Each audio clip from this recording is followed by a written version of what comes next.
All right, welcome back.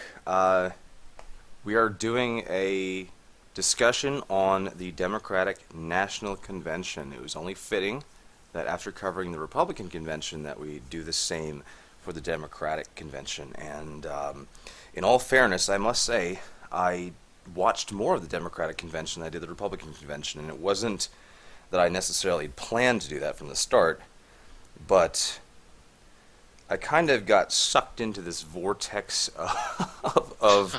it was very difficult to look away, and even when I tried, my eyes remained glued to the television.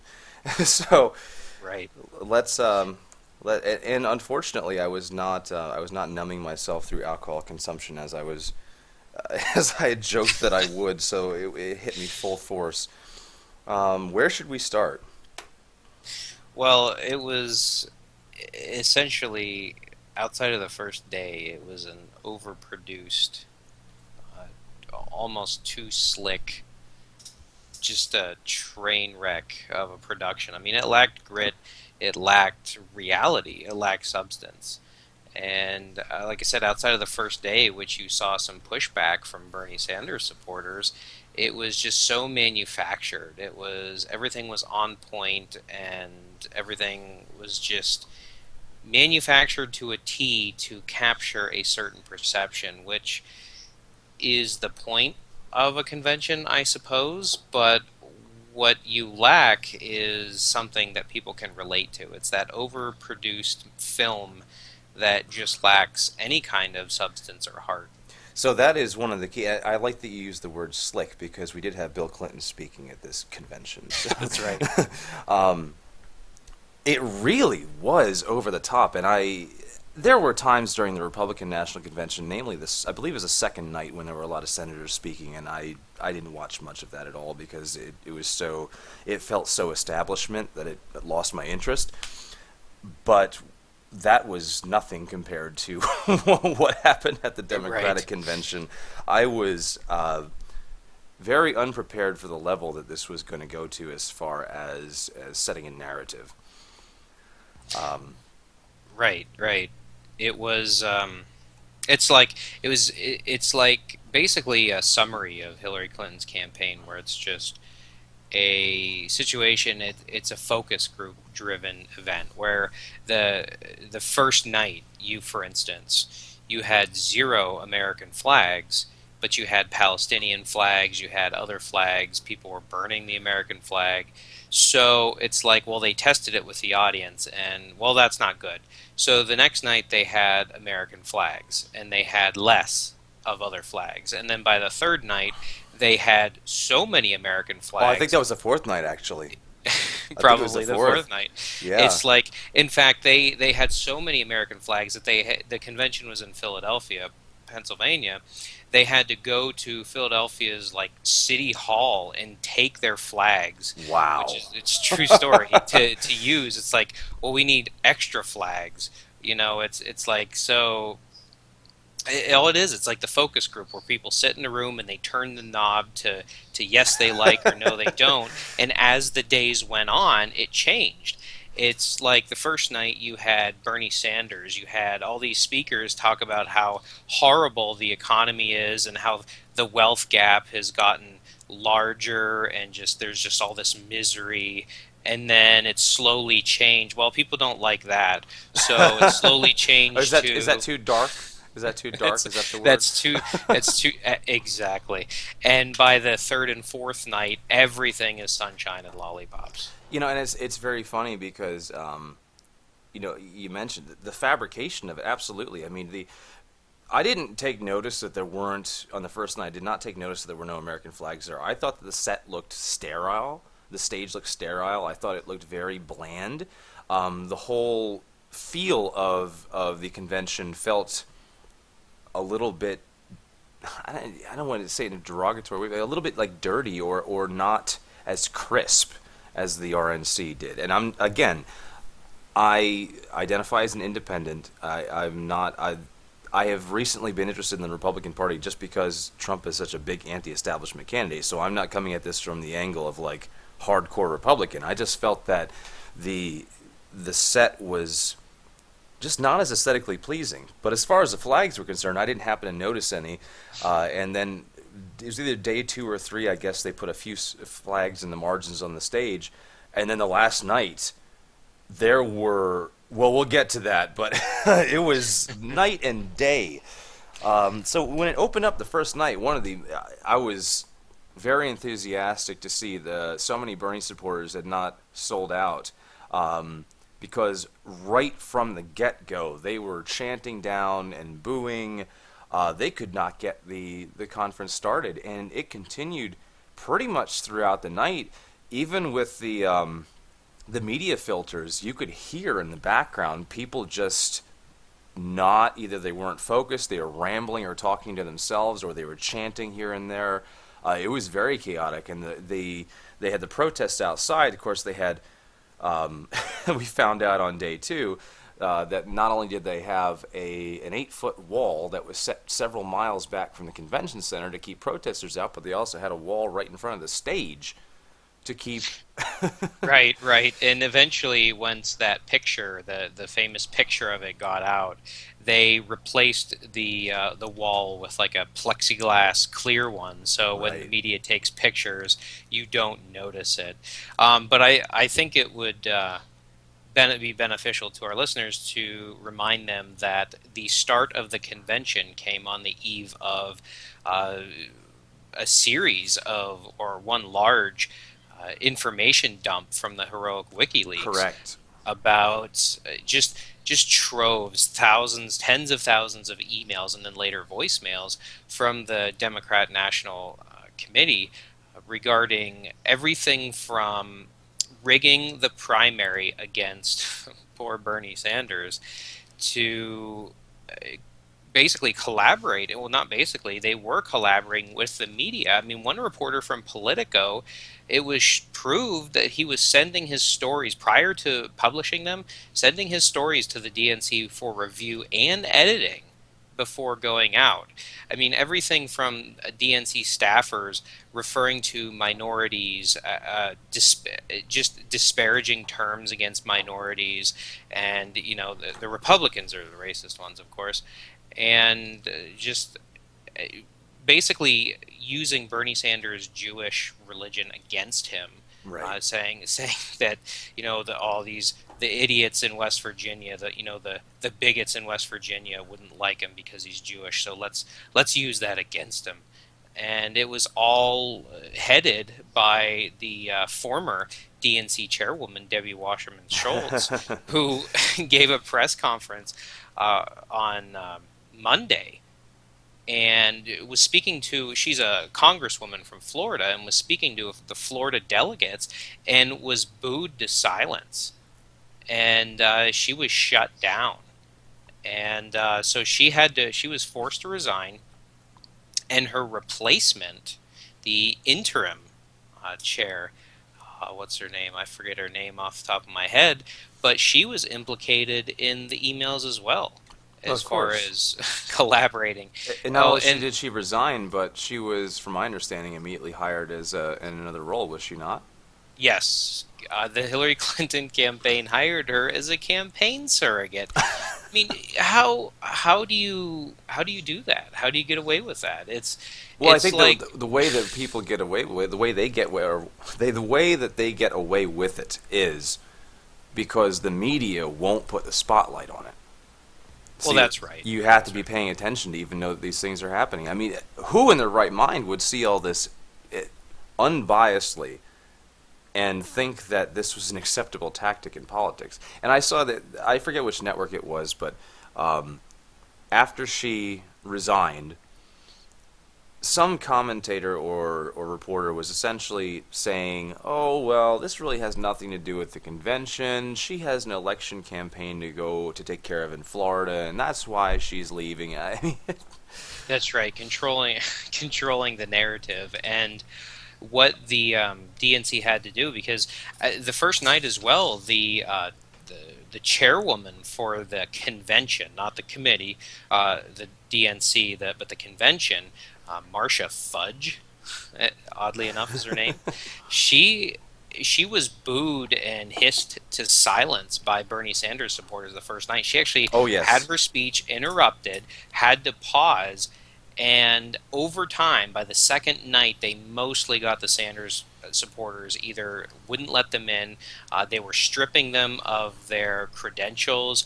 One person, a Bernie Sanders supporter, was stripped of their credentials for simply holding up a sign that says no TPP or stop TPP. I mean, nothing remotely offensive Well, I think that, because but that was fine though by the third night because then Hillary decided that TPP was a bad thing.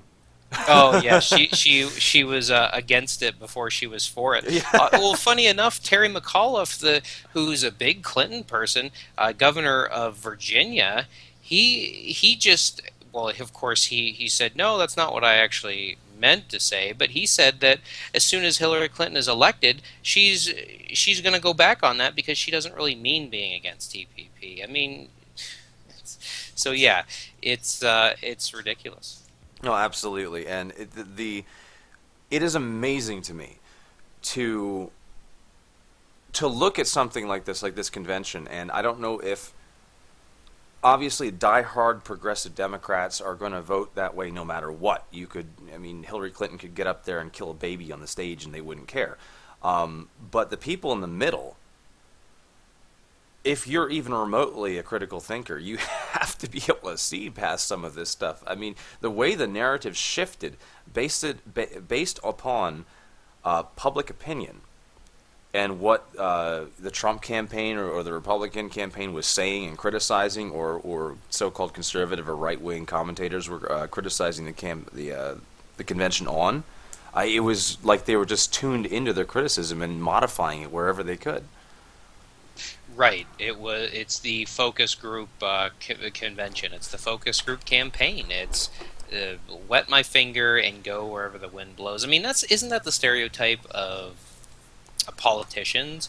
But Hillary Clinton exudes that. I mean, you know, it, it's just I don't think she held any position consistently. I mean, it's okay to change your mind, but I don't think she's ever held any position for more than a year. In fact, I think that was the problem with this convention, and especially her speech, is it lacked a core message. There was no overarching theme. It was, hey, do you want free college? Well, you can get that. Hey, do you not like those bad trade deals? Yeah. Well, those are bad. Do you want me to do this? Well, I'll do this. You want me to do that? Well, I'll do that. It was just anything, just throw everything at the wall and see what Yeah. sticks. That was the entire convention, and that was her entire speech. Absolutely, and this is the thing that I mean, of course, that I feel like the media has basically whatever they say the Republicans are going to do is what the Democrats are about to do. It's very paradoxical because the Trump was criticized heavily for not providing core issues and core statements in his RNC speech, and I thought he provided a lot of core issues in that speech. He didn't give super specific details on how to implement them, but he did provide core issues. It seems like Hillary Clinton in her speech was just, it's like you said, throw it all out there, hit as many possible issues as in a quick succession as you can, and allow the audience to self-identify with whatever issue is the most important to them and attach her name to it. And this is a political tactic that's been used, I've noticed, for quite some time now, is that politicians, not only do they use, of course, vague language, they say things so vaguely that anybody can, say, well, I'm going to make the economy better. Oh, yeah, I want a better economy. No, they don't say how they're going to do it, of course. Right. And then everybody says, well, I want a better economy, don't you? And they all identify with that politician. It's so vague.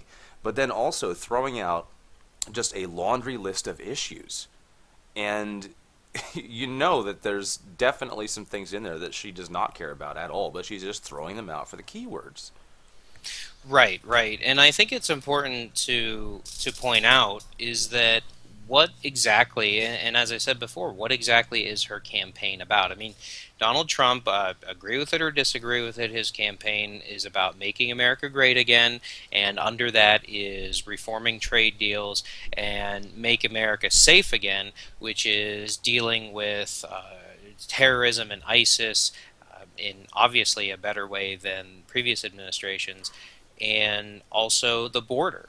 So that's something tangible people can understand. But all Hillary, all her slogan is "I'm with her," I and was it's an just gonna H say with, that. and the symbol is an H with an arrow. I mean, nobody knows what that means. Is it we should vote for you because you're, I don't know. What I mean, what are you gonna do for me? Well, And I think that what she's doing right there is in the symbol. It's very, I don't know if I'm stretching, but the arrow is a symbol of progress, right? And progressivism is very popular right now, and I think it's as simple as just a massive pandering to the feminist vote. It's, ironic. I'm with I'm sorry. her, you know, I'm with her. Yeah. It doesn't really matter. It's not even using her name. It's not even I'm with Hillary or you know I'm with Clinton. It's I'm with her, as if it matters only what her gender is. And ironically enough, the symbol is pointing to the right instead of the left. So, does the right symbolizes progress, which seems kind of counterintuitive for the left and their message. Certainly, certainly. So, Yeah, and go ahead. no, please. Oh, it's just a general observation, and it's mainly about her speech and leading up to it. The very Hollywood produced, slick speech, or slick video that they played before her speech, narrated by Morgan Freeman. Strangely enough, I mean, what's going on there? But is that Hillary Clinton has been in the public spotlight for over 30 years. She has been in the national spotlight for over 30 years. And all the entire lead up to her speech, especially Chelsea Clinton, was trying to let us get to know Hillary. It's like we already know about her. You don't have to you don't have to tell us things we already know. I mean, yeah, in the Republican convention, the Trump's children, four children, talked about Trump in a personal way, how what it was like growing up with him as their dad, and but we don't know a lot about Trump in that way. We know his marketing side, we know his business side, we know his reality TV side. We don't know about him as a person, but we know about Hillary as a person. She made a big deal about it in the 90s. Right. And it's like you're wasting time telling us these little anecdotes about, Chelsea Clinton's talking about her as a young child, like talking about dinosaurs and, how Hillary Clinton is a great grandma. Well, good, but what are you going to do? It was so indulgent. It was like, again, focus group. Well, people don't trust Hillary, so let's tell her a bunch of sad stories and uplifting stories about how she's a great mom and grandma, and that'll get people to like her. But people don't care. People want to know what you're going to do for them. People want to know how you're going to make them safe or feel safe, and people want to know that you're looking out for their economic interests. Absolutely, and I think that that goes back to the core of the entire strategy being used here, which is emotional pandering. If you just put up enough pictures of babies and smiling faces and Bill Clinton's speech about how they met, and let's just gloss over that all those affairs and all those scandals and pretend like they didn't happen. We'll just leave them all with a feel good. It is a huge degree of emotional pandering going on there. And regarding Morgan Freeman, I was actually disappointed to hear him narrate that video because I've heard him repeatedly make statements about race relations, which I feel are very rational, essentially stating that we should view each other as humans, not as whatever race we are, and it seems extremely level-headed. And then he's narrating this video for Hillary Clinton, who's endorsing Black Lives Matter at the convention, which, as far as I'm concerned, is a hate group. Right. The only thing I could see is maybe he was under some kind of contractual obligation. It was like a footnote in like some film contract he had. Like, oh, you must speak at the DNC. He didn't realize it was in there or something. I have no idea. Yeah, I hope so. I want to still like Morgan Freeman. He's a great actor. So talking about the Black Lives Matter give us a good segue here because there were some talking about the protests outside the convention. Black Lives Matter It is so funny whenever I think about this because they actually, I don't know if it was officially Black Lives Matter or a group associated with Black Lives Matter, so I don't want to slander them if it's not true, but I did see the images. They rented a U-Haul truck and drove through the streets of Philadelphia, giving U-Haul probably lots of bad propaganda, bad PR. And in during their march, in their protest march, they were telling the white people who were there protesting with them and supporting them, they were telling them they needed to get to the back of the protest, that all the minorities needed to come to the front, and that the whites needed to really think about whether or not that they wanted to support the movement, because essentially their status in society was going to change. And I found that to be rather threatening language. Especially, it's strange that you would want to isolate anybody who's supporting your movement, especially if they're, well, I guess that just shows how it really is a racial hate group, because why would you do that otherwise? Right. They're among the more normal protesters. Of course, a huge Bernie Sanders contingent. There was a lot of Bernie supporters that were out in the streets protesting, and there were two other groups, of course. Hippies, I saw quite a few of. Right. And not to insult hippies in general, but it was very stereotypical. I saw guitar circle protests with women topless with marijuana pasties on their nipples. It was very, very entertaining and stereotypical. Well, that's where all the that you talked about in the first night, the stage looked like dirty and filthy. Well, obviously, the hippie filth just kind of crawled its way up there. Yeah, it was through proximity. Right. And Black Lives Matter, I mean, I think what's something, well, a lot of things stood out, but something that stood out to me with them is that they interrupted a moment of silence for Right. slain police officers. And it's like, I get that I don't actually remember what night it was. It might have been the third or fourth night.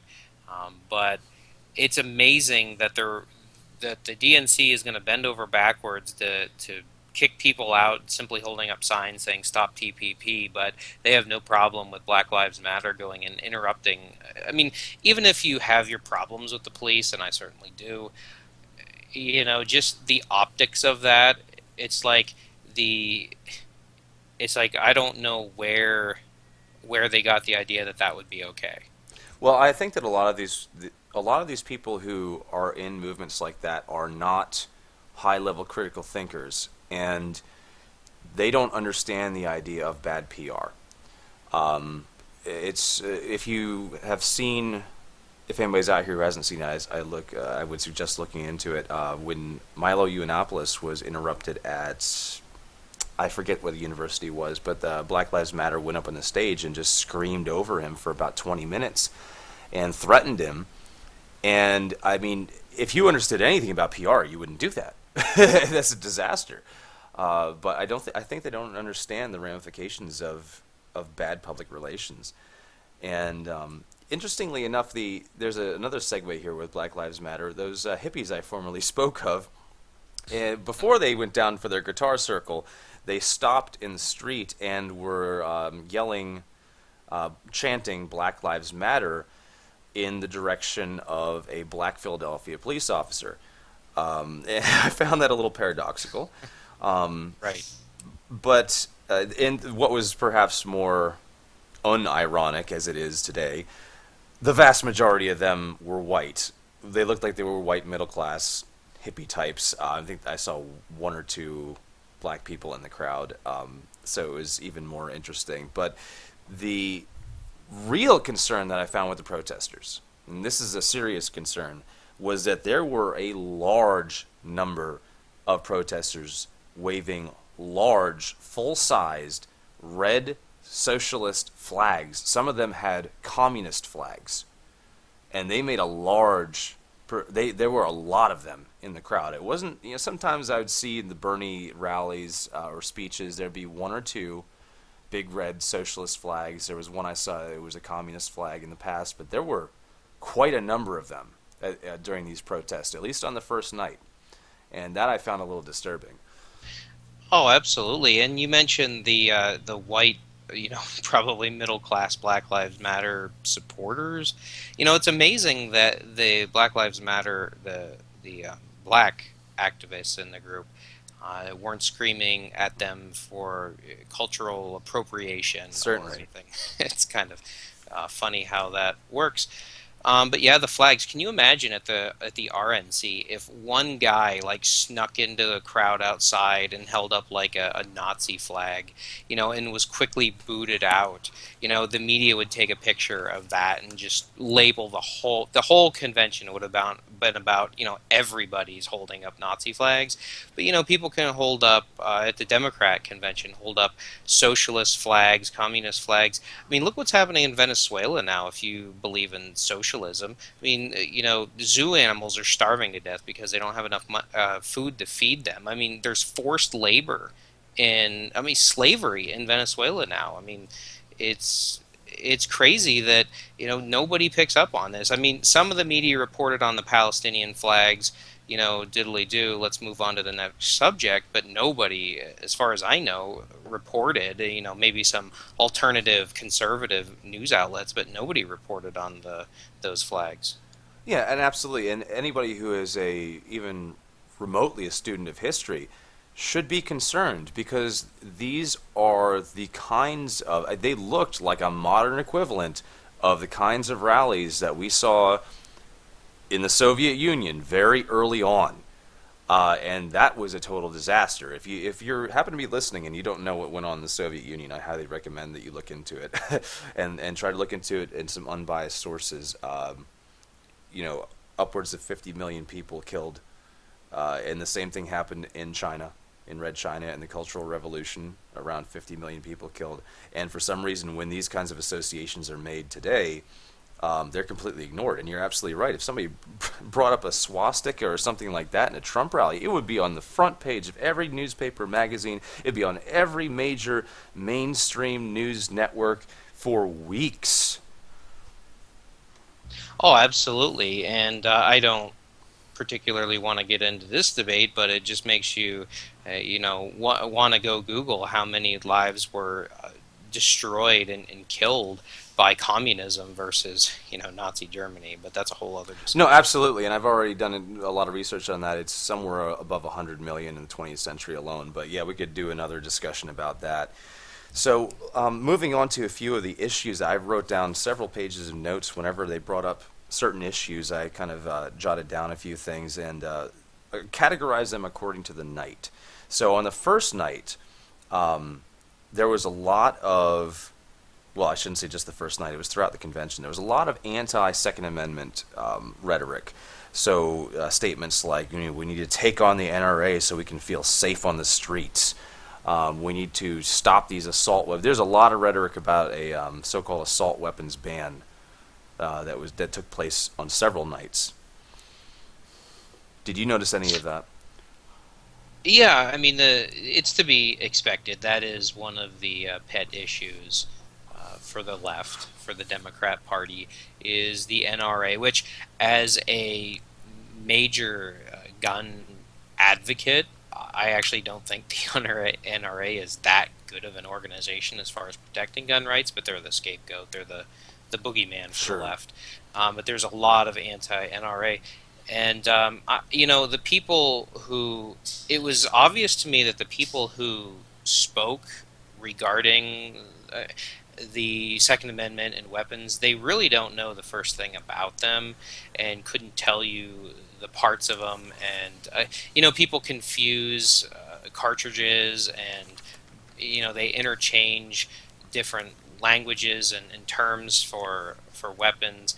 And it's, they're the assault weapon. They label semi-automatic weapons as fully automatic, and it's totally bizarre. Meanwhile, all the politicians there are protected by weapons. They're very they just don't, you the listener, they don't Oh, want they're you to they're have protected weapons. not only by weapons, they're protected by dozens and dozens of highly trained people using those weapons, and they're protected by weapons that no law-abiding citizen could ever acquire and legally own.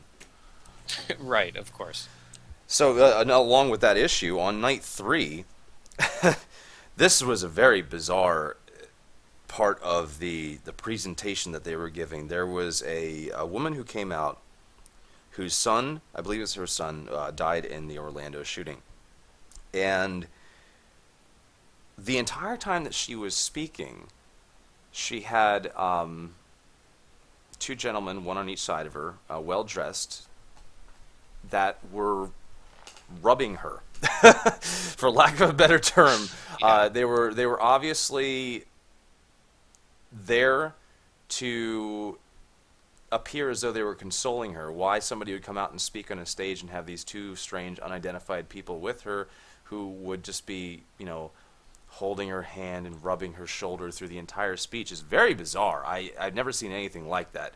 I've seen people who are sincerely choked up and somebody will go over and help them, of course, emotionally, but this was through her entire speech, which is very, very weird. But one of the things that she said that really got me was about how it was so scary that these guns that could fire 30 bullets in 30 seconds could be legal. And if you know anything about firearms, that's not really that impressive. Exactly. But again, it was more fear mongering. 30 bullets, 30 seconds. You should be afraid. Guns are going to come and kill everybody on their own. It has nothing to do with who owns the weapons. We need all these more stringent measures which don't seem to work. And that leads me to Chicago, because they had somebody come out from Chicago, and I'm sorry I did not write down his name, but he was speaking about Chicago and how high the gun crime rate was and how awful all the gun violence was in Chicago, and that is why we need more gun control. And I could not believe that they had taken the propaganda rhetoric to this level, because if this works, that means that you can pretty much say anything and have people believe it, because Chicago already has tremendously strict gun control, and it's used continually by political figures and advocates on the right who say that gun control doesn't work. Right, and well, we all know that the criminals and gang bangers, or I guess that's an outdated term, gangsters, or these primarily, I mean, let's be honest, Latino and black gangs, they all own legal weapons. I mean, they go to Of course. they go to their local Walmart and have the waiting period and everything to purchase their weapons. Yeah, it's totally bizarre, and I think anybody who's steeped in the issues around guns or the gun control debate already knows what a farce that is. I mean, how is it that you can talk about people, criminals killing each other with mostly illegally obtained weapons as a way that gun control needs to be increased? I mean, all you're doing is decreasing access for uh, law-abiding citizens, and you're doing nothing to touch the actual problem. Well, of course, and because that's the fact of the matter is they don't care about the actual problem. They don't care about the inner city crime, the crime waves that plague primarily minority communities. They don't care about it. They talk about caring about it, politicians, but they don't. They don't care about it because there are plenty of ways that those kinds of trends could be reduced, but they take none of those measures. Right, and the problem that they run into, the anti-gun people on this issue, and there's a lot of issues that you can talk about this sort of thing with, where if you solve the problem, you have nothing else to complain about. It's like, if you make welfare go away, I should say, if you make the need for welfare go away, then think of all the people that'll be out of work. Think of all the government employees that won't have jobs anymore. Think of all the politicians that won't have anything to complain about. So, it's realistically, a lot of these people don't want to solve. It's not that I'm saying they want people to be killed, but they don't want to solve the actual problem because then what do they campaign on? Right, certainly. So there's another reoccurring theme throughout the convention, and that was, of course, immigrants are a strength. And one of the speakers was talking about the strength of immigrants in America, completely ignoring the fact that previous waves of immigration came here from a similar culture and all integrated voluntarily. And now we have mass segregation across the entire nation and the balkanization of the United States. That was left out. Kind of a key difference there. But one of the massive levels of pandering that I saw on every single night was speakers going into what would appear to be spontaneous, but of course very scripted dialogues in Spanish. So at sometimes the dialogues, or the I should say the speeches, the segments of the speeches, they were of great length, and other times it was just a few sentences. And it was just so obvious that they were pandering for the Spanish vote. I don't know what that's supposed to convey other than we're speaking your language, you should vote for us. And again, more identity politics, I suppose. Exactly. It's like I can speak your language, therefore vote for me. I mean, it's no different than I share the same gender as you, vote for me. But that's it's kind of interesting that you have, like, at the Republican convention, you had speakers who talked about how their children or family members were killed by illegal immigrants, and there's really, of course, there wasn't anything mentioned about that. It's another example of the optics being smoothly controlled. But it's they really, I mean, you bring up an excellent point that when people say, well, America was founded on immigrants. Well, actually, America was founded on settlers. There's a difference between settlers and Oh, immigrants. very, very true. Yes, the colonists wanted to found a separate, sort of system of governance, and they didn't want And to. a key difference being there is that the settlers didn't come over and say, wow, there's all that money over there, let's go get some. They said, we're going to have to go over there and work our asses off and build a future where we want to do it so we can have a better life. Huge difference. Exactly, and the immigration in the 19th century, primarily 19th century and early 20th century, came from mostly Europe, and even the immigration that came from, say, Asia. These people came here and either shared a similar culture and just slowly assimilated, or they didn't share a culture but still chose to assimilate. Well, I think that I want to touch on that for a second there, and to make sure that it's understood that I'm not advocating for a racially based immigration policy. There are a number of different cultural groups that have come to the United States that have integrated very, very well, and they're not all European. But I think that when we're looking at immigration, we do have to at least ask the question, how well are these people, this particular group of people, how well are they going to integrate? Because if we don't ask that, we're setting ourselves up for a gigantic class division in our society. Right, and what's important is that and again, in theory, I'll just get this out of the way. I'm all for open borders in theory, but then again, I'm for a stateless society. I'm an anarchist. But living in the world as it is today, it's important that immigrants come here. It's like immigrants in the 20th century, early 20th century, the 19th century came here and, generally speaking, respected women's rights. A lot of the not all, a lot of the immigrants today, especially people from Afghanistan, the immigrants from Afghanistan resoundingly support Sharia law.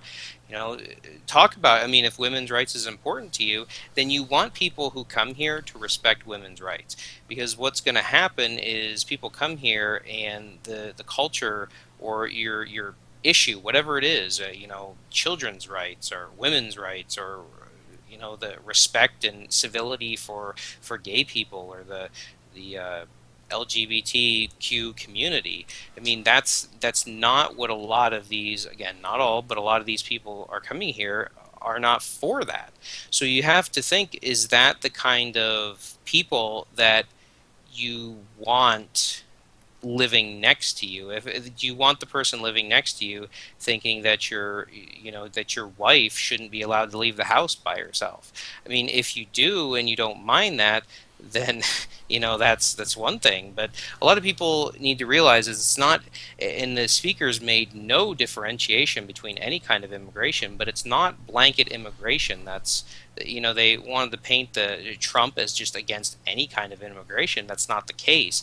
You need to look at who is coming into the country and what they stand for and what their ultimate objectives are. Well, absolutely, and this is really the failure, again, the failure of critical thinking in our society, where people are lacking in education and true education to such an extreme degree that they are unable to recognize that different perspectives exist.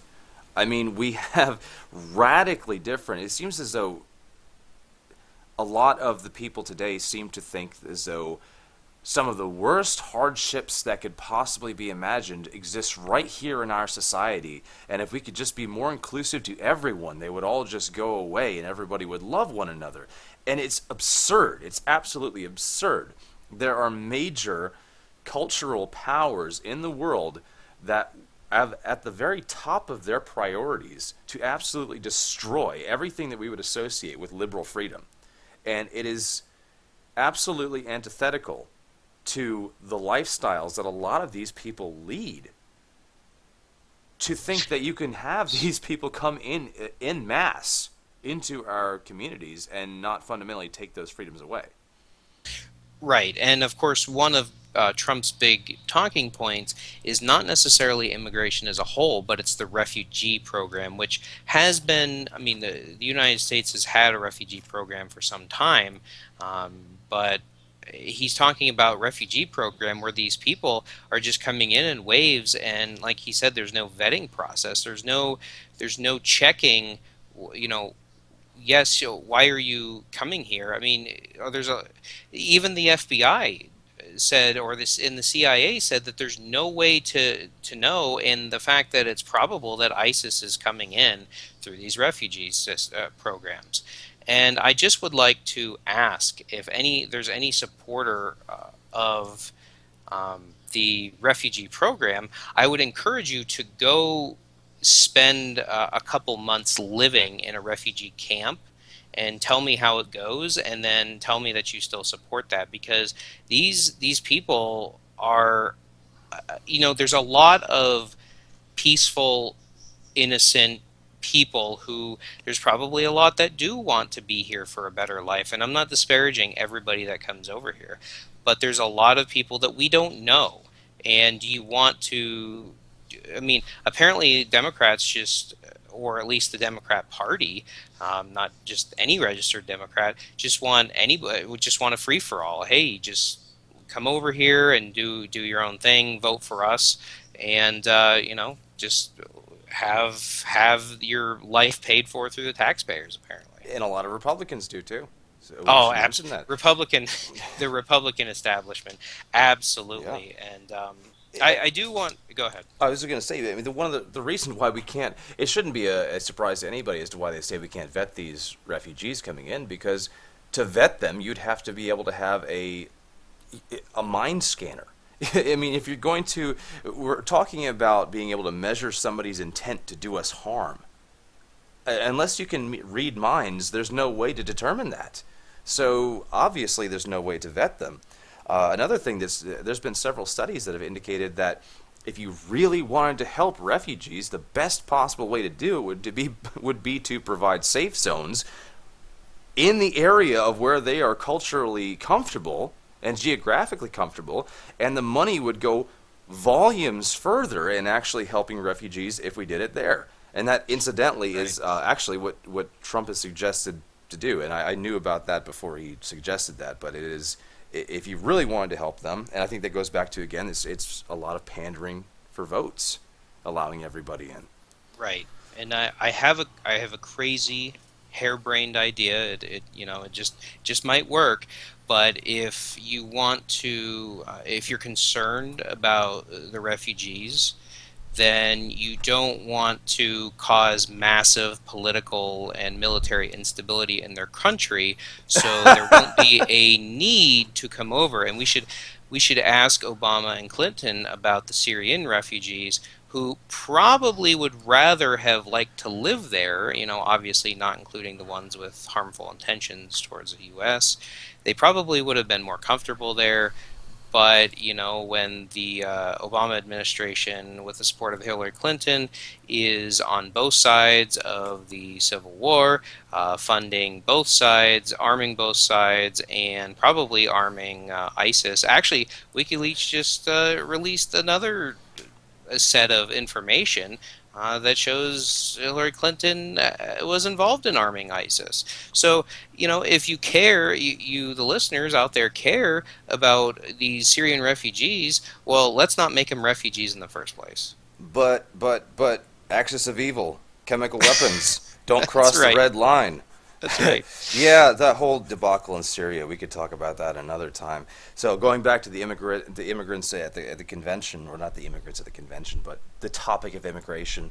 Another shameless pandering illustration was they brought this little girl out on stage, again accompanied Yes. by adults, and we're talking, but this little girl is talking, don't deport my poor parents. Oh no, my poor parents. Don't deport them. She could barely speak. She was so young. She could barely speak proper English. And and here she is talking about how evil it would be to have secure borders. And she's sitting behind this divider wall. This big divider wall on the convention floor. And I didn't even know it was there on the first night because all of the video coverage is of extreme close-ups. Right. So Of course. I would say, why do they always have these extreme close-ups? Well, now I know. So just absurdity. This little girl is coming out there. Don't deport. Oh, please don't. And then they have two walls there to protect them against protesters. That's not even. They're not even breaking the law. The protesters are just there to complain.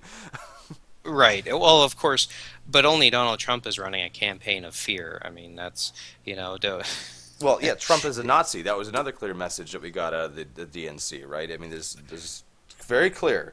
They had yes. a whole series of interruptions in the middle of the convention when they would put this little chalk sound up on the TV and say his name and like on the issues or whatever.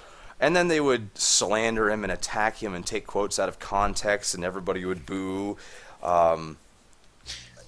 Right. And, going off of the immigration speakers, the people who spoke about immigration, and going off of slanders, can we talk about Kaiser Khan? I mean, did you look at his speech or listen to his speech? I don't recognize the name. Maybe you could refresh my memory. Yes, he spoke, from what I understand, he spoke on night three, probably Okay. three. And he and his wife were up on stage, and he spoke. They're Muslims, and their son was killed in Iraq. He was a soldier, U.S. soldier, killed in Iraq in 2004, I believe. And he spoke about how Donald Trump has never read the Constitution, how if it were up to Donald Trump, his family would have never been allowed in the country, and if they were, his son would have never been allowed to enlist in the military, and proceeded to slander him just the entire night, or during his entire speech. And the media has just, that's the all, in case our listeners aren't aware, that's kind of been the last couple nights or the days, and it was especially yesterday. We're recording this on a Monday. Yesterday morning, during all the talk shows, the Sunday morning talk shows, that was the only thing that was talked about, is that Donald Trump got in a Twitter feud with this man, and basically asked why his wife wasn't speaking at all and why she was just standing there, implying that, due to his Muslim, I guess, culture or tradition, that she wasn't allowed to speak. I'm surprised she didn't have a veil or a garb or something on it. but how Donald Trump is going after this poor man who lost his son in Afghanistan, and meanwhile they during the Republican convention they chastised Donald Trump for having speakers who lost like mothers who lost children to violence from illegal immigration and how he was exploiting them, and they shouldn't have spoken there because they're being exploited by Donald Trump. But apparently it's okay for the Kaiser Khan, who is a Clinton Foundation donor, who makes his living off of providing legal status to rich Muslims across the world. So clearly he has a financial incentive. I'm not saying that is his incentive, but he has a financial incentive to not, not have Donald Trump be president. It's okay for him to go up there and slander Donald Trump for 20 minutes or however long his speech was, and it's just ridiculous. I I don't. actually did. I missed that speaker. That's why I didn't recognize the name. So I must have stepped out during that period of time. But it looks like I dodged a bullet. Well, I think it's largely would have been like a lot of speakers, just kind of another speaker just to slam Donald Trump. Right. But the reason why it's getting so much attention now is because Donald Trump, started it, quote unquote, by Of asking course. why his wife didn't say anything and was just like standing there. I I would. mean, which is kind of weird. If you think that the mother would want to have, a few minutes to say, that my son was great, we loved him very much, and I'm, this and that. But if you're, my question is, if you're upset or you're sad or you're just in agony over your son being killed in Iraq, why are you supporting a person who voted to send him there in the first place? Yes, that's a good question. And I would say though, it wasn't just. I think it goes along with the identity politics is why she wasn't speaking. It may have something to do with religion, but I think it's more likely the fact that it was a recurring theme. There were several times when people came out in groups and one person spoke and the others just stood there. So why were they standing there? That's very awkward. You usually don't have, a pep rally come out on Right. stage with you when you are speaking. So I think it was just to show their faces. It was more identity politics. Well, of course, and I'm wondering where all the feminists are who are not concerned about the dominating man, who the patriarchal man is speaking on behalf of his wife rather than letting his wife speak for him. But that's another topic. Of course. So going on to unfortunate war deaths, on night three, there was this was shameless. I was disgusted. So there was a video of a woman and her daughter, and she started talking about her husband, and you could tell by the tone that her husband was dead. And through the video, you learn that he went off to fight in Iraq, and that I believe he was involved in a helicopter crew, and he died. And after telling this story about a minute long or so about this tragedy, she says, "Well, at such and such time, death benefits were only $12,000 for soldiers that fall in battle. And Hillary Clinton fought to change that and made it $100,000. And at that moment, they changed the tone, they changed the color scheme, the whole video changed, and all of a sudden it started being roses and sunshine. And she's there, she's so happy. So that money meant so much to me and my family. And they show her and her daughter, and they're walking around, and they're so happy. I'm thinking, are you kidding me? You're telling me that boosting up $88,000 more is going to make you feel like, I'm sorry, $88,000 is a large amount of money, but not when you put it in the context of your spouse dying. um, and it was horrendous. It was like, well, my husband's dead, but now I have $100,000, so that's not so bad. We're living a life of luxury now, which of course they wouldn't be with just $100,000. But then after that video, I thought that it had been bad enough. And they introduce her, and she comes out on stage. And she comes out smiling, beaming, waving to the crowd. And I thought, this is amazing.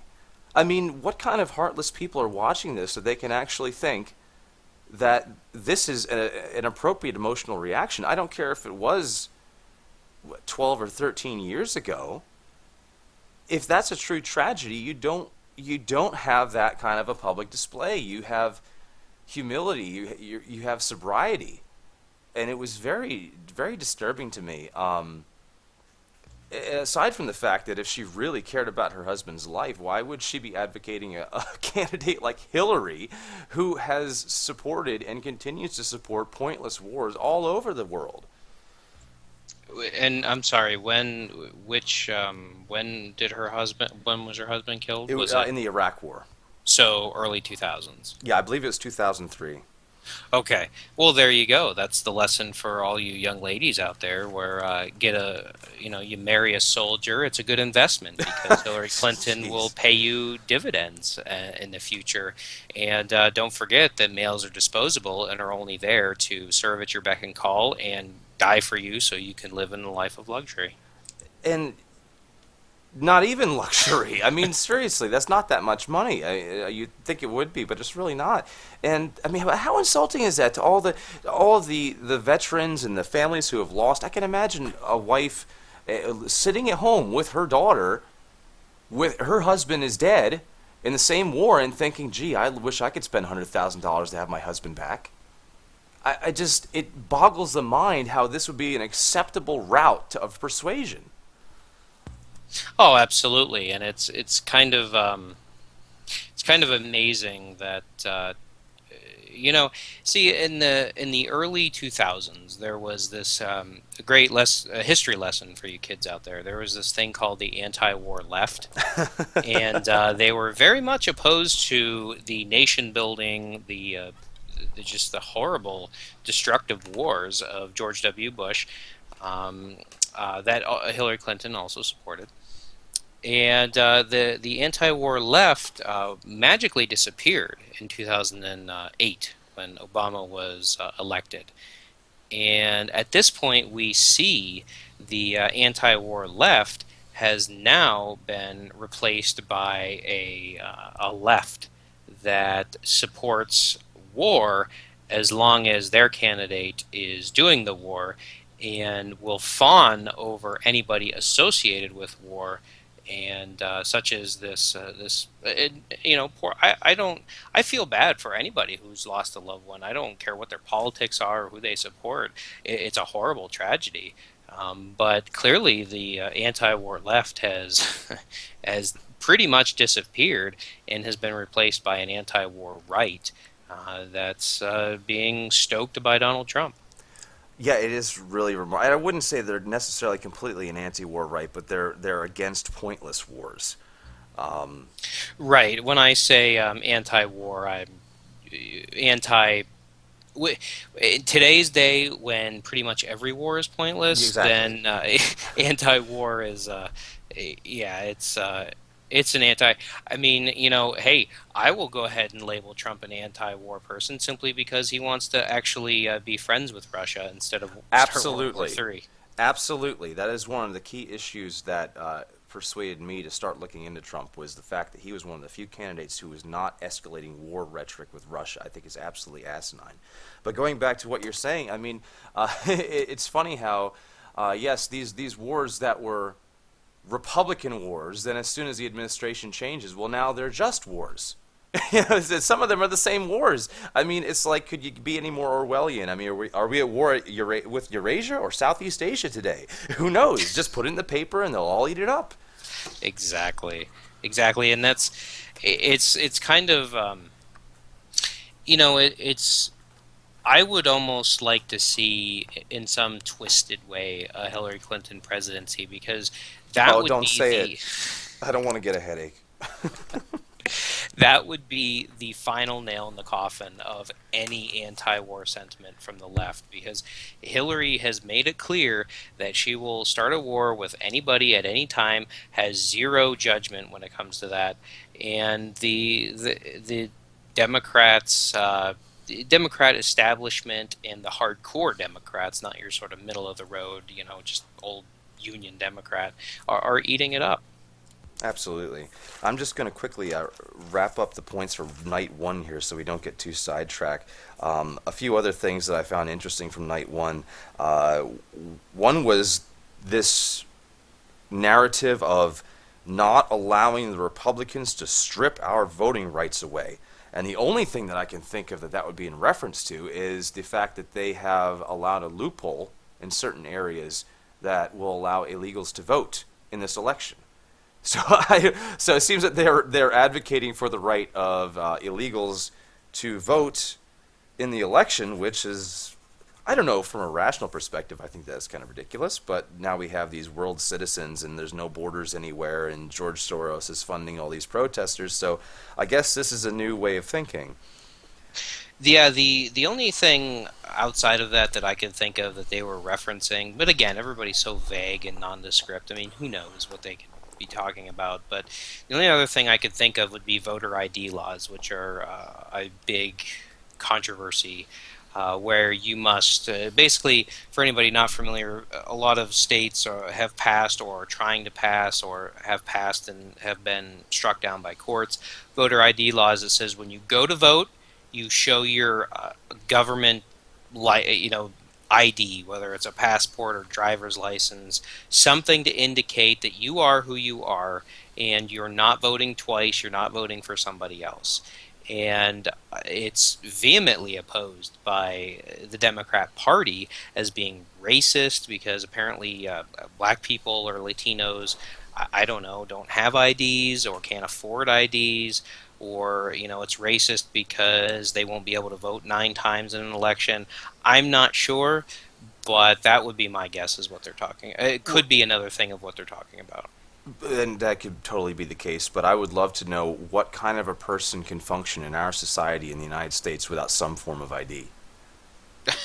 well, they're of course they're talking about the poor old lady who is wheelchair bound in her house and They had can't get. driver's licenses back in the 40s.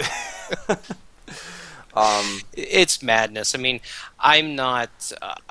I'm not big into voting. I think there's a lot of problems with voting. I mean, as our previous conversation about democracy, I alluded to that. But if you're going to have a system where one person, one vote, and that's kind of the big everybody has an equal say, then you might want to have to show ID so we actually have one person, one vote. Right. But So of course, voter fraud has been a staple of, and here and there Republicans, but definitely been a staple of Democrats for generations. the other couple things from night one, there were calls for very anti-Republican. The LGBTQ community must be accepted. I thought that that was very strange because the GOP, the Republican Party at the convention, made it very clear that they were welcoming in LGBTQ members into the Republican Party, and they seemed to be sincere with that, having a very openly gay businessman speak on their behalf and get up during his speech and say that he's proud to be gay, and it was a resounding applause. It seemed like they were coming quite on board. I mean, the Republican Party 10 years ago wouldn't have done that. So I think that that was very, well, just pandering again, just pandering to non-critical thinkers. Most of the people that are watching this that have already made up their minds didn't watch the Republican National Convention. They just watched the highlights on the news. And I think it's, again, very telling how people react to this. If you watch the full convention for the Republican National Convention and the Democratic National Convention, and then you watch the reporting, and you come to the conclusion that the mainstream media is unbiased politically, you are officially brain dead.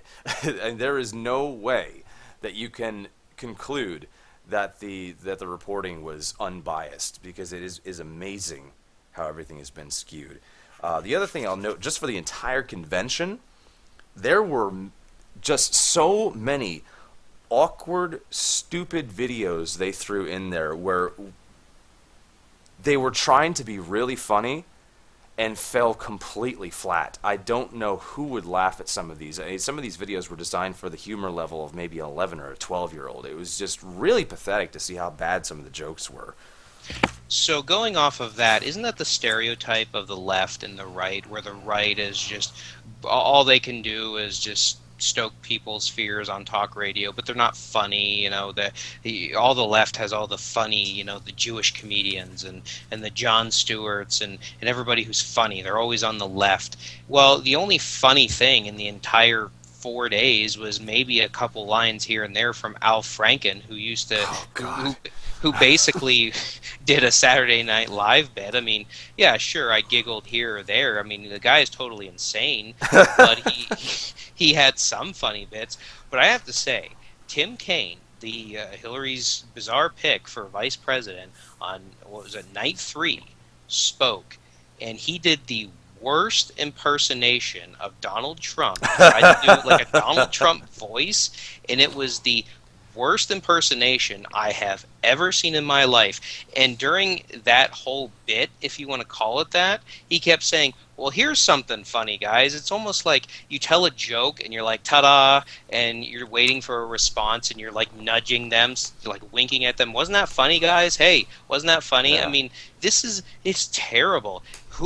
I don't know, they had all these Hollywood figures there. Well, couldn't they have hired or borrowed some Hollywood, TV writers or something to make a couple jokes? Because everything fell flat. It was like amateur hour. It was really pathetic, and it has nothing to do with. Yeah. I can respect if you come up here and you're a diehard socialist or a Nazi or something, and you can make really funny jokes. I'll laugh at them. I won't agree with you politically, but I can laugh at the jokes.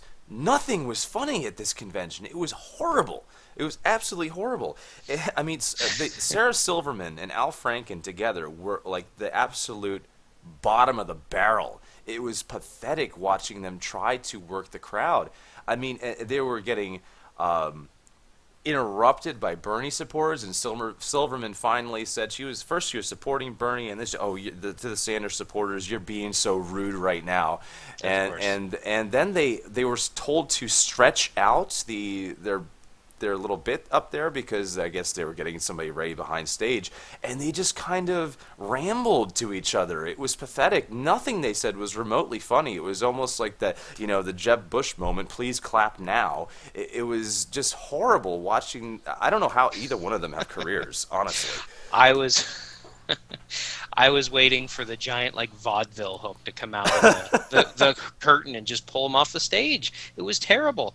I mean, this is the kind of flat like amateur hour jokes that I would expect from Republicans. I mean, I don't expect funny things coming from a Republican convention because, a lot of them are kind of stuffy and, Sure. a lot of them don't have a sense of humor. But again, that's the stereotype. The Democrats are funny. They're loose. They're going to make jokes. Where was Jon Stewart? I mean, we all know Stephen Colbert and Jon Stewart are huge Democrats. Why? I'm surprised they didn't show up on. I mean, entertain me. If you're going to try to make jokes, I want to be entertained. If you're going to make, stupid jokes, then I don't even want to watch. No, exactly. I agree. It was one of those.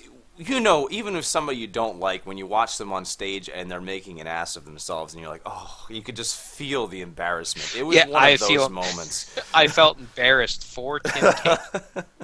I mean, my cheeks were turning red. It was like I had to hunker down in my chair. It's like, no, well, and as far as Tim Kaine, I would like to say that Tim Kaine, when Joe Biden spoke, Barack Obama spoke, and Hillary Clinton spoke, nobody mentioned TPP. Not one person. The only time any one of them said anything about trade deals was Hillary said, well, we're going to fight for steel workers and better trade deals. Of course, that's again the test audience. They like better trade deals, so I have to put that in the speech. So none of them mentioned TPP because we all know that it's going to pass in some lame duck session. If Hillary Clinton is elected, the next day it's going to be fast tracked and Obama's going to sign it into office. But Tim Kaine said, what's interesting, he said that he noted that Obama, going back to, Johnson and Kennedy, all the Democrats, interestingly enough, he left out Jimmy Carter, but to Bill Clinton, nobody cares about Jimmy Carter. went to Bill Clinton. He said that Barack Obama brought us hope because apparently in the last 8 years, that's the only thing Barack Obama has done, according to Tim Kaine, brought us hope. And then Hillary Clinton will fight for us. So apparently, I earlier said that there was no theme, but maybe the theme of the convention was vote for Hillary, help Hillary, elect Hillary because she will try really hard, because that's essentially what Tim Kaine said. She will fight for you. So, you know, I mean, what president? I can't think of any president that doesn't fight for anything. I mean, that's what kind of message does that send to the electorate? Vote for her because she will fight for you? How generic and nondescript can you be? Well, I think there's a lot of those nondescript, generic catchphrases and slogans that were used. I felt like they were recycling as many slogans as possible. They brought back change, they brought back hope, they had the I'm with her, they had a whole bunch of other ones they were testing out. And then Barack Obama gets up there. First of all, I think that there should be a law in place that if you're standing in public office, you can't go out and campaign on behalf of somebody else. That's just me. But it seems a little bit weird that we're paying these people, the senators and the governors too, we're paying them to do a job, and they're out there on the campaign trail helping whoever they want to. Republican or Democrat, it doesn't matter. I don't think that that should be allowed. Oh, absolutely. I mean, Hillary Clinton's being flown around on Air Force One. Barack Obama has taken almost the entire month of October off to campaign for her. I mean, I realize that if Trump gets in office, his legacy is destroyed. Everything he will have done will be reversed.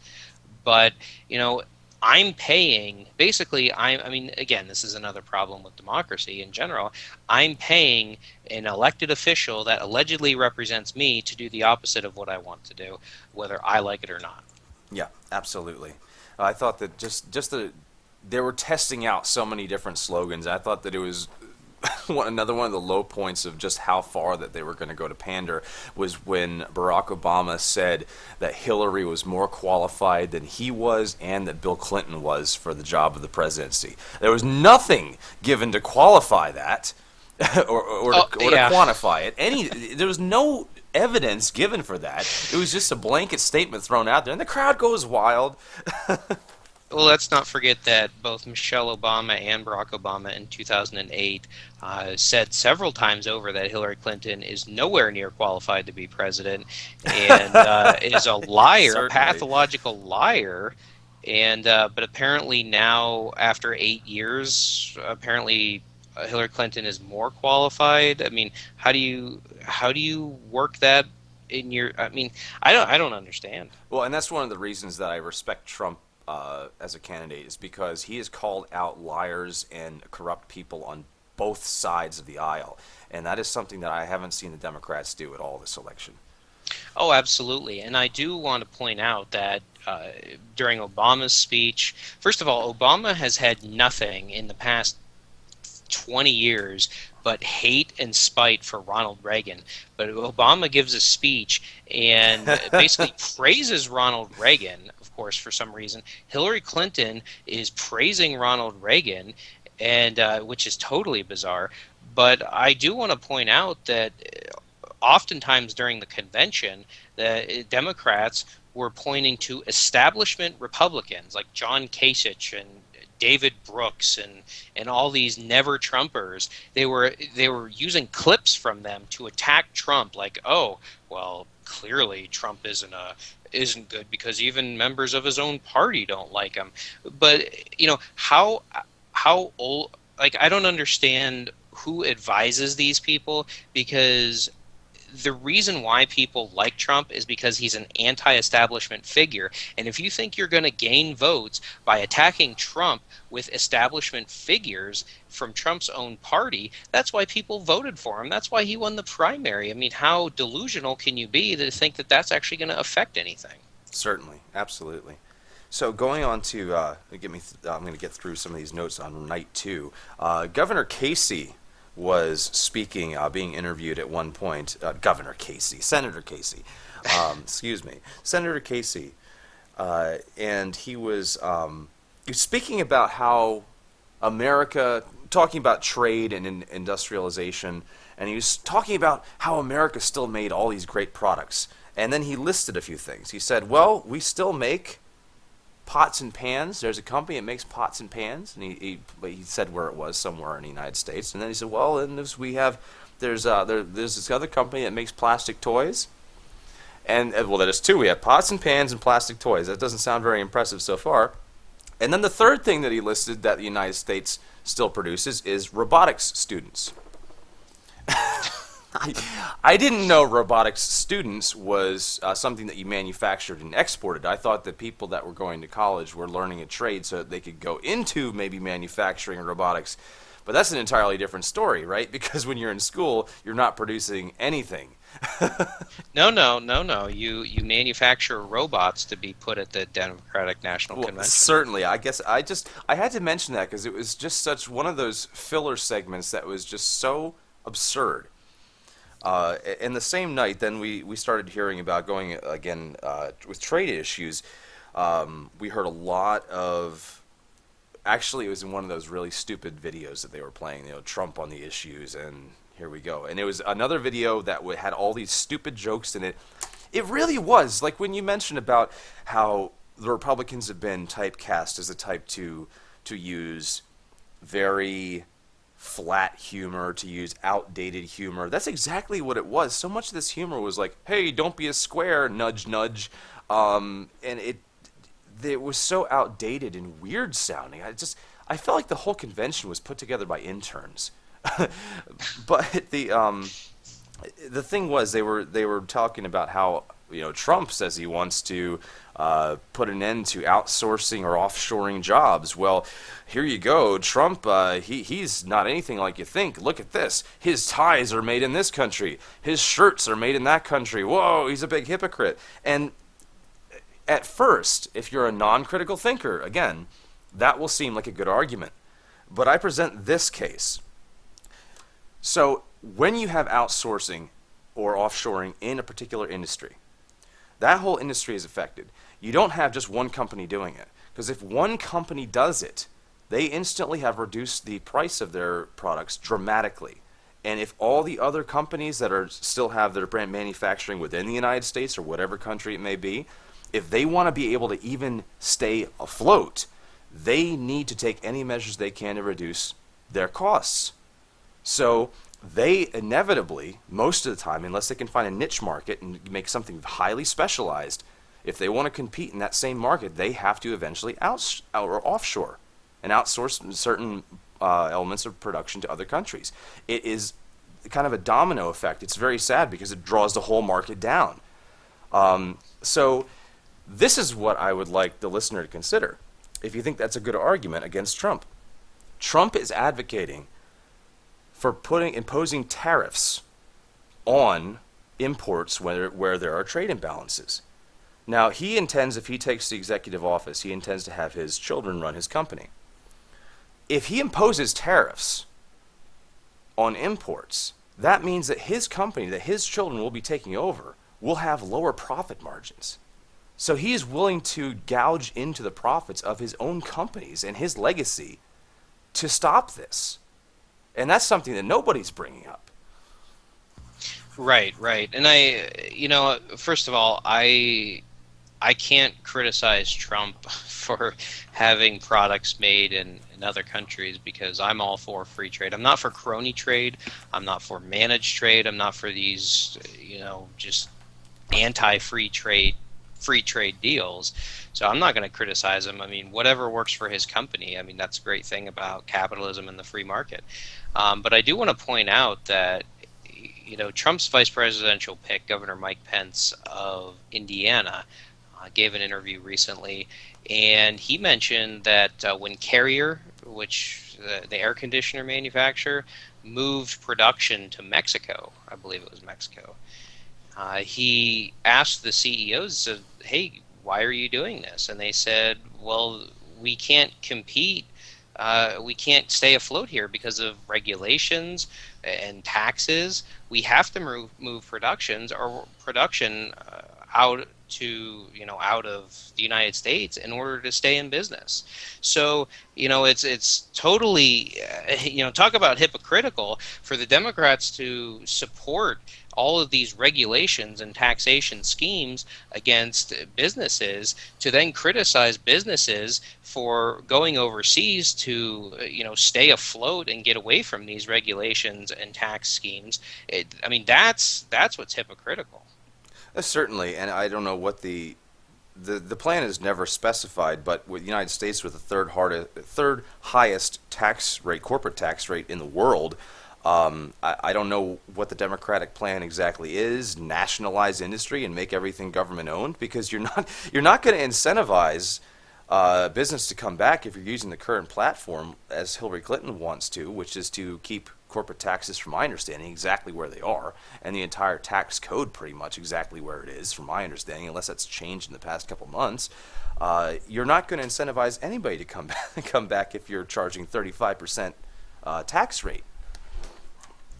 Oh, absolutely, and that's the kind of the point of Donald Trump's message. Now, I'm not in favor of tariffs. I know you and I have talked about this before. We disagree on this, just for the sake of clarity for our listeners.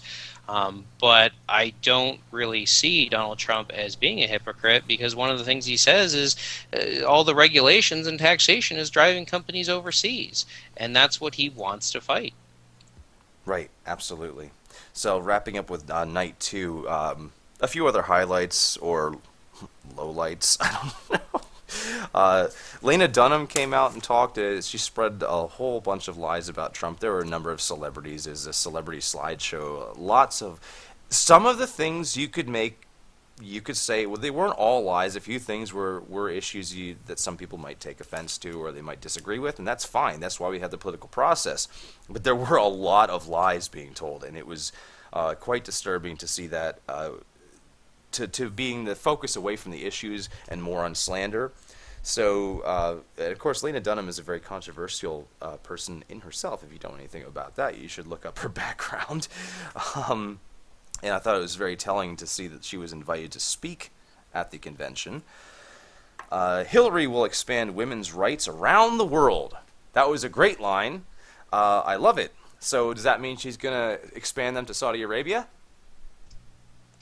Yeah, all these Middle Eastern countries That with are giving horrible her money? dictators that are giving her money. Yeah, I'm sure. where women I'm sure. can't walk outside without a male escort. They can't drive. They have to cover their faces. I mean, are you kidding me? She's going to They're- expand women's rights? How can you honestly, anybody who knows this, how can you justify voting for Hillary Clinton along feminist issues when some of her biggest campaign contributors are leaders of states or politicians or investors in states where they have some of the worst women's rights in the world? I don't know how that can possibly be rationally justified, so I must conclude that it's not. That they just are either unaware of it or don't care. No, they don't care. It's absolutely. So a few other major issues that were brought up, actually throughout the entire convention, honestly. Climate change, which, whether you consider it a major issue or not, I certainly don't think it's anywhere near the level of priority as some of the other issues that were not talked about during the convention. Minority issues, feminism, and hatred towards Trump. Those, I think, were the biggest key issues. Right, right. It's all about how Donald Trump is going to be mean to black people, and he's going to, as Al Gore said like 20 years ago about Republicans, he wants black people to not be counted in the census, and it's all about how he's going to, he's going to make women work for nothing because he's a horrible misogynist. And it's interesting because it was all about identity politics. It was all fear-based. And what's interesting about that is that, they said that Trump is campaigning on fear, and I alluded to this earlier in this conversation, but you shouldn't vote for Trump because he's going to do all these horrible things. It's like, well, who's really campaigning based on fear. I mean, Barack Obama is talking about how during his speech about how Donald Trump is all about fear and doom and gloom and how everything is actually really great. Well, that shows how Barack Obama how out of touch he is, and the rest of the people who spoke there. Yeah, you know what? The average person in this country, the average just working Joe, and even maybe even the average upper middle class person are very fearful because the economy is horrible. It's there's rampant terrorism, and it's who's really campaigning on fear? Donald Trump is trying to present solutions to problems, and you got nothing from the Democrats. Well, let's face it. Let's be honest here. There are things that if you're at all paying attention to what's going on in the world and in this country, there are things to be afraid of, rationally speaking. There are a lot of things to be afraid of. We have massively expanding Islamic terrorism. We have a national debt that is about to top $20 trillion if it hasn't already. We have the disintegration and balkanization of our country and our culture. We have widespread apathy and ignorance across our society. There's a lot to fear. But what I've found, which is amazing in the Trump camp, is that I keep seeing people are afraid, but they're being proactive in doing things to try to address the problem. Where on the other side, we see, at least in the current Democratic Party platform, is just more vague promises with nothing attached. So, yes, people are afraid, but they're afraid with good reason, and they're trying to they're trying to remedy the problem. Well, absolutely. And all we need to do is this is for our listeners. If you want just proof of what we're talking about, then simply over the last since the just since this is only being recorded a few days after the end of the Democrat convention, but just look at between over the after the a few days after the Democrat convention, look at news stories comparing campaign stops for Donald Trump and look at campaign stops for Hillary Clinton, because Hillary Clinton is lucky to draw a couple dozen people to her campaign, her rallies. Donald Trump is drawing thousands and thousands of Tens people. of thousands in many instances. So many that there are people outside of Yes. the events being turned away by the thousands. Absolutely. And these aren't just, it's not like Hillary Clinton is going in the heart of, Alabama and expecting a big turnout. She's going into places in like Pennsylvania and Ohio, and not just Pennsylvania and Ohio, but heavily Democrat parts of Pennsylvania and Ohio, and are barely drawing enough people to fill up a screenshot or a picture of the event. I mean, it's embarrassing because people are going in droves to see Donald Trump because they are looking at him for solutions. People do not look at Hillary for solutions. That's why nobody's going to her events. She should be embarrassed about as little people as she actually drawing. And it's going so far as this just came out at the time of this recording. There was a campaign stop in Columbus, Ohio, I believe, for Donald Trump, where he was at. I was like. It was at some kind of convention hall or some event center that held, upwards of 6,000 people. Well, the fire marshal, who Trump accused of being a Democrat, which I believe was confirmed that he is, in orchestration with the Democrat mayor who campaigned for Hillary, said that only less than 1,000 people or 1,000 people can go in this convention center that can hold 5 times as many people because it was in violation of the fire code. So you have Hillary, I'm not saying she's orchestrating this, but clearly somebody in her campaign is working with these local officials to block people from going into Donald Trump rallies. That's how popular he is.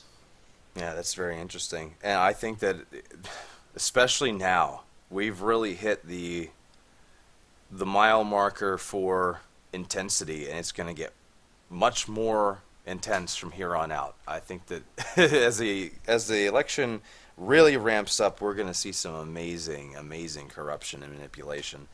So a few things that I want to mention for night three that I hadn't already mentioned. I mentioned a few of them already, but one point that, well, going back to celebrities, Sigourney Weaver was speaking on behalf of Hillary and fear mongering for climate change. It was quite disappointing. I, um, I have to make the joke that I think that she, what is it, LG 476 or something like that, the Planet on Aliens. I said, oh, she never made it out alive. This Yep. isn't real. I think it was LV. Yeah, Yeah, absolutely. the aliens got her. She's dead to me now.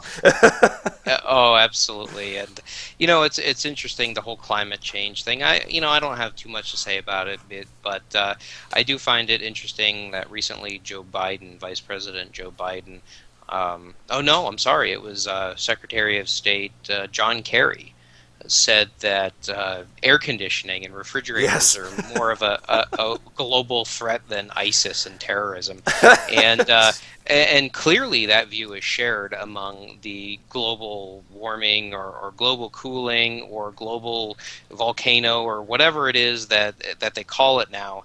All those acolytes, share this view, and as they're spewing their propaganda regarding climate change, they're enjoying their refrigerated glasses of water and air conditioned rooms. So, Absolutely. if you believe in a cause, then you might want to back up your words with actions. But I'm sorry, Sigourney, I've loved you in Aliens and Ghostbusters, but you just fit the stereotype of the celebrity who has no idea what they're talking about. I get disappointed routinely by it. Seems that I don't know if it was a purposeful assault or what, but Hollywood has been so infiltrated and persuaded, I think just for the purpose of media manipulation. And it's very sad to see sometimes, like Morgan Freeman, you see these celebrities you kind of look up to. They seem like they have integrity, and they were great actors, actresses, whatever, or are, and yeah, disappointment. But I want to go back to, I'm going to actually use an argument that I've been using for quite a number of years, and it seems to be lost on so many people. As far as air conditioners, I believe in a clean environment. I think that it's very important to have a clean environment, but there's something that we have to recognize.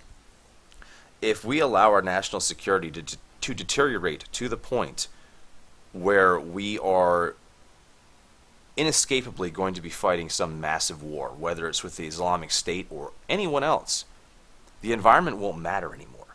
The environmental regulations, environmental concerns go completely out the window when you get into a total war situation. And the amount of environmental destruction that could be propagated and distributed around the entire planet in a global war would make global warming look like absolutely nothing at all. So I think it's very important that we keep things in perspective when we're talking about actual real global stability and security. That is an environmental issue. Absolutely, absolutely. And if they're so concerned about, I'm not even going to touch on the hypocritical nature of the climate change advocates who fly around in their private jets and whatnot. But, if you are advocating for, some kind of, if you're like a pro climate change, whatever advocate, then you might not want to support the one of the biggest warmongers to ever run for president, because we all know the military is a huge polluter and wastes all kinds of resources. So I mean that was one of the things with the Soviet Union, is their military was one of the biggest polluters in world history, and the U.S. military isn't that far behind. So if you don't if you are against human beings contributing to climate change or what have you, then you probably don't want to look to Hillary Clinton to help that problem. Yeah, because she will start exploding, I don't know, whatever oil wells in the Middle East, and watch like her husband did in the 90s, and George H.W. Bush did, and just watch just all of this oil smoke go up into the atmosphere. but yeah, the F-22 and the Abrams tank don't get good gas mileage, if you were wondering. And Right, of course. I am a proponent of a large military, and I'm not too concerned about a few oil wells burning or flying around jet fighters or tanks or anything like that. I'm concerned of like actual large scale military devastation. I mean, we see what carpet bombing can do to entire cities. We saw that in World War II. With the weapons we have today, we could be talking about entire geographic regions being no-go zones, and we don't want to see a future. I mean, we could be talking about not like fallout level pollution, but perhaps close to, and we don't want to go down that road. The environment won't matter anymore if you're looking for your next meal. I Um, agree. so one more thing about Night 3 I thought was very entertaining came from O'Malley. When he spoke, he had a great quote: "Hillary loves science." I don't know if he was going for the Bill Nye demographic or what was going on here. Uh, O'Malley being the former governor of Maryland. Is that right? is that I don't remember what he was running in the election early on though. He was one that was demanding that we accept more Syrian refugees, and I guess Ah, yes. Hillary jumped Yes. on that bandwagon. I didn't like him from the beginning, and he was very quickly out of the race. But he did speak, and when he was speaking, it was very humorous because he looked like a deranged drunk. He was flailing his head and body around uh, almost frantically from one teleprompter to another. He kept just swinging back and forth, left, right, and center, reading his speech. As very few times has the use of the teleprompter been that obvious. I mean, anybody who has eyes watching that can wonder what the hell is he swinging around and looking at. You know what? I changed my mind. I do feel like the DNC convention was absolutely hilarious because you have people just flailing around like they're possessed and making weird and just random statements like Hillary loves science. I mean, yeah, They I think should have come out on stage with a beaker at that point, bubbling beaker or something. absolutely, absolutely. What happens when you put big government with high taxes, put them together and see what color it is? Um, so yeah, talking about humorous segments, there was a lot of very extreme close-ups of the crowd throughout the convention where people were crying with enthusiasm, had Oh just my God. deranged expressions on their faces. Um, I don't know if it was just by coincidence or if they got lucky with the cameras, but I didn't see that at the Republican convention. I saw a lot of, they showed enthusiasts, people going crazy, very happy, but I didn't see anyone really like tears pouring down their cheeks or just these contorted faces and expressions because they're just so excited that Hillary Clinton is finally speaking. It was that was entertaining as well. It really was. Oh, absolutely. The crowd shots were absolutely entertaining. You had the people, the random people who were crying, and I don't understand why. You had Bill Clinton, who was clearly sleeping during Hillary's speech, and you had the every time the camera panned over to Bernie Sanders, who looked like he was in the middle of a massive heart attack. He was just in pain. His wife was trying to cheer him up, and it was kind of pathetic to watch her do that on camera. But he just looked like he was in pain. I mean, Yeah, he did every not look time happy. every time they showed the crowd, it was just hilarious. And not to mention, by night 3, the lights in the audience started. they shine lights, of course, on all the audience. Well, there were certain sections of the crowd that the lights were turned off on. So when the camera panned over, you could not see the massive amount of Bernie Sanders supporters holding up signs and their shirts and just everything else. So yeah, it was kind of interesting, the controlled optics of that. But they did let Bill Clinton's nap and Bernie Sanders' disgruntled face slip through the cracks there. So on night four, the final night, there was a sudden aesthetic change to the atmosphere. I'm sure you know what I'm talking about.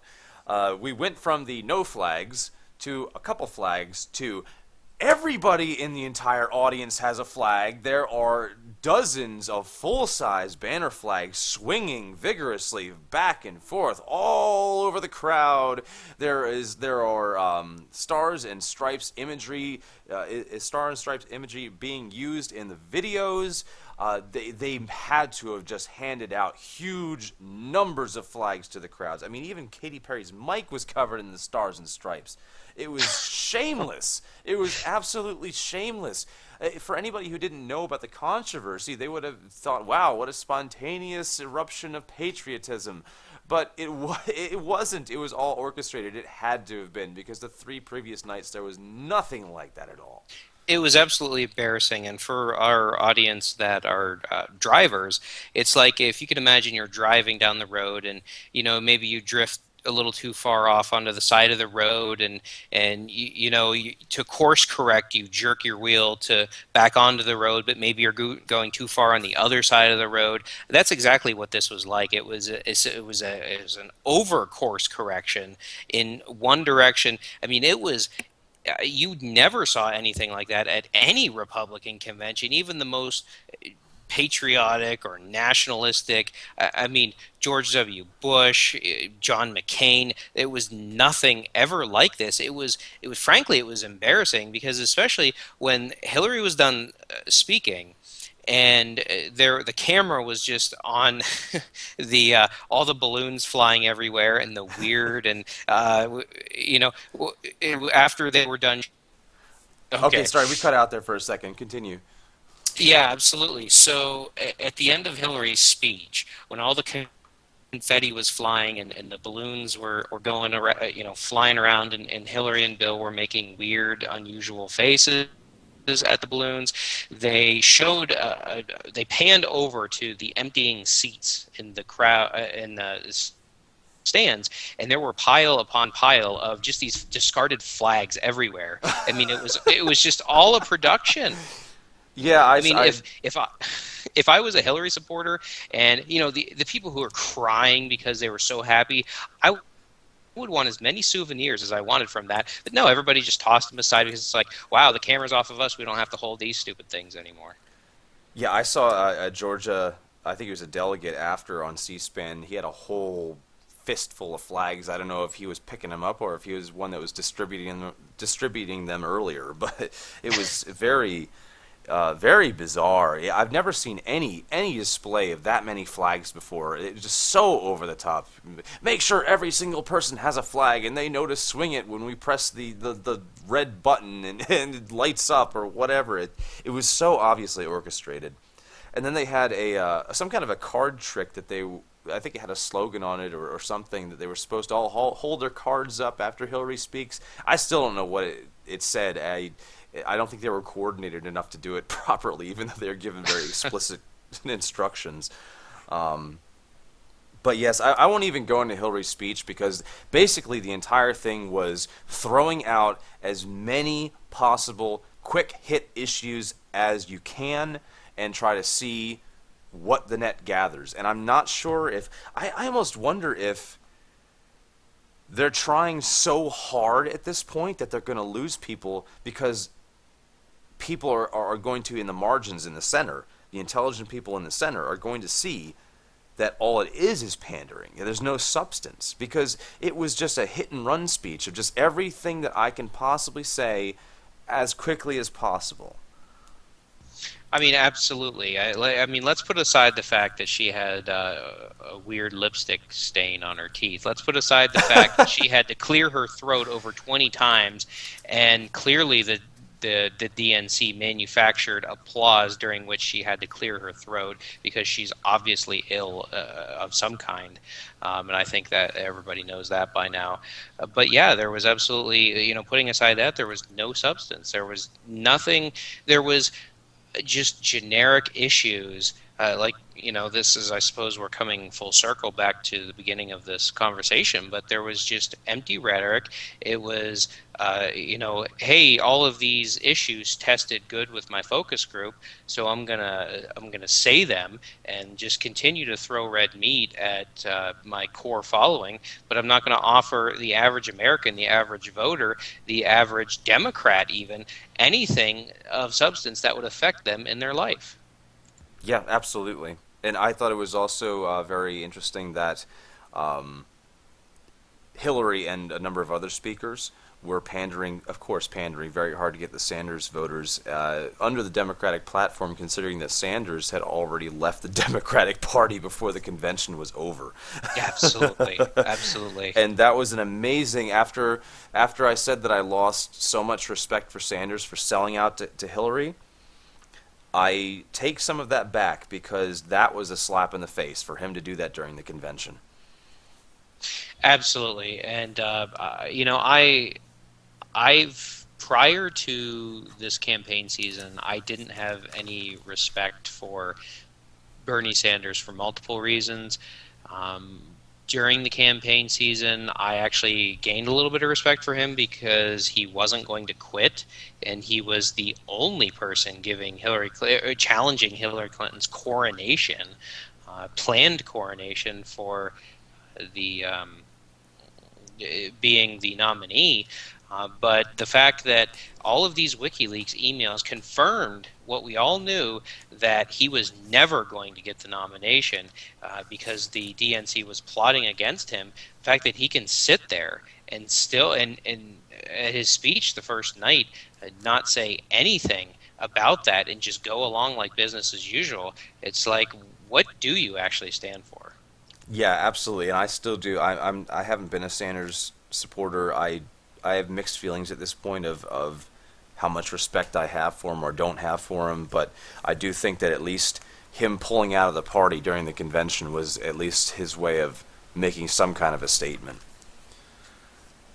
The Yeah, yeah, absolutely. I mean, he's been an independent all of his life, but he caucuses with the Democrats in the Senate. So, I mean, I think the only reason he's not a Democrat is because the Democrat Party is not as far left as he wants them to be. So it's not so much about him wanting to be an independent. It's just more about, I mean, leaving the Democrat Party was just, going back to what he's done for 30 years.